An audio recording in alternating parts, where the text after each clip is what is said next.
জানো, পৃথিবীর আকাশে দাঁড়িয়ে আছে এমন এক ভুবন যেটা মেঘ ছুঁয়ে ফেলে।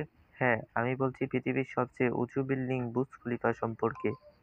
দুবাইয়ের বুকে ঠিক মাঝখানে দাঁড়িয়ে থাকা এই বিশাল ভবনটি শুধু একটা বিল্ডিং না, এটা মানুষের স্বপ্নের, পরিশ্রম আর প্রযুক্তির জয়ের প্রতীক। বিশ্বাস করো আর না করো, বুর্জ খলিফার উচ্চতা প্রায় 828 মিটার, মানে প্রায় 1 কিলোমিটার উঁচু। আর এর তলার সংখ্যা 163। এই টাওয়ারের কাজ শুরু হয়েছিল 2004 সালে আর শেষ হয় 2010 সালে। 6 বছর ধরে দিনে রাতে কাজ করেছেন প্রায় 12,000 শ্রমিক। বুর্জ খলিফার লিফটগুলো এত দ্রুত চলে যে কয়েক সেকেন্ডেই তুমি চলে যাবে শততলা উপরে। ভাবো তো কত দ্রুত সেটা। আর উপরে গিয়ে যখন তুমি নিচে তাকাবে মনে হবে তুমি আকাশের ভিতরে দাঁড়িয়ে আছো।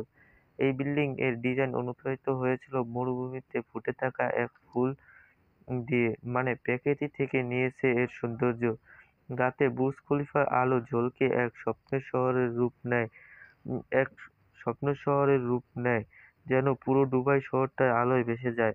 আর জানো, এখান থেকেই হয় পৃথিবীর সবচেয়ে দারুণ লাইট শো আর ফায়ারটেন্ট শো। বুর্জ খলিফা শুধু দুবাইয়ের নয়, এটা পুরো পৃথিবীর এক গর্বের প্রতীক, যা প্রমাণ করে মানুষ চাইলেই অসম্ভবকে জয় করতে পারে। তাই যদি তুমি কখনো দুবাই যাও তাহলে বুর্জ খলিফা না দেখে ফিরে আসো না, কারণ এটা শুধু একটা বিল্ডিং না, এটা একটা অভিজ্ঞতা। আর এমনই অজানা তথ্য জানতে চাইলে আমাদের চ্যানেলটি সাবস্ক্রাইব করে বেল আইকনটি বাজিয়ে রাখো। দেখা হবে নতুন এক অজানা তথ্য নিয়ে।